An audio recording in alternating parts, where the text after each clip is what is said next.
Hello WhatsApp guys, আসসালামু আলাইকুম। Welcome to the new video.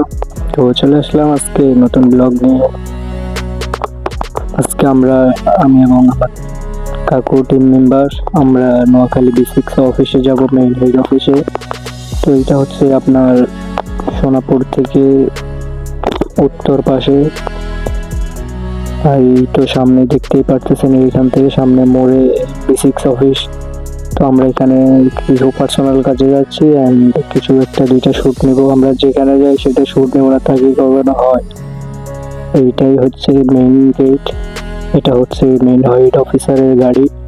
এটা হচ্ছে আপনার নোয়াখালী B6 অফিস। এটা প্রতিষ্ঠিত করেছেন বিএনপি কর্মকর্তারা, খালেদা জিয়া। এটাই হচ্ছে B6 এর মেইন হেড অফিস। এই অফিসারের রুম, এটা হচ্ছে হেড অফিসারের রুম। তো যার ব্লগে নতুন হয়ে থাকলে চ্যানেলটা সাবস্ক্রাইব করে দিবেন এন্ড পেজটা ফলো করে দিয়ে পাশে থাকুন। ধন্যবাদ সবাইকে, আসসালামু আলাইকুম। मज़ा आया।